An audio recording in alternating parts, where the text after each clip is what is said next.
Canada's ambassador to Mexico says the country appears to be in a period of stabilization after violence and unrest rocked Puerto Vallarta over the weekend.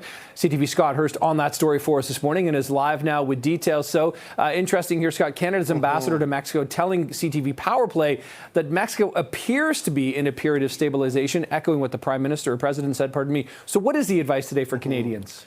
Good morning, Nick. For many travelers caught in the middle of this cartel violence, no doubt it's been an anxious few nights. We've spoken to many Torontonians who have been in Puerto Vallarta, and they described what it was like being under the shelter in place. Many saying that they saw cars and trucks on fire. Of course, many witnessing the black smoke billowing in the horizon, and some also saying that they heard the sound of gunshots. So at the very least, unsettling and throwing a wrench into the travel plans of many. The advice for Canadians is to register with the government so that support can be made available in case of more violence or just in general if you need help from your home country. But of course, the advice is to be vigilant, be prepared. Here's more from Canada's ambassador to Mexico speaking on CTV's Power Play about the current security situation, what it means for Canadians. There have been no significant new security incidents in Puerto Vallarta, Guadalajara, or anywhere else across Mexico overnight or today. So frankly, things are looking much better today than yesterday.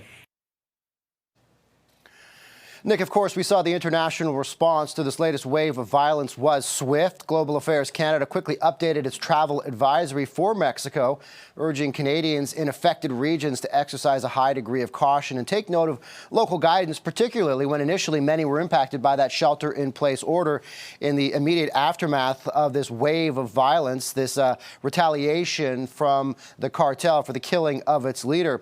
There are more than 26,000 Canadians in Mexico registered with the government, and we heard from Foreign Affairs Minister Anita Anand yesterday echoing the call for more people to register, and she did say that there was a surge of some 8,000 Canadians who were interested in registering initially after this wave of violence. And so right now it appears to be for Canadian travelers and international travelers at least a glimmer of hope that their travel plans can get back to somewhat some sense of normalcy, and for many others, Nick, be able to get back to Canada and get out of the situation in Mexico right now. Yeah, it's interesting. All but one airline, it seems, are resuming those flights. CTV Scott Hurst live for us this morning. Scott, appreciate this.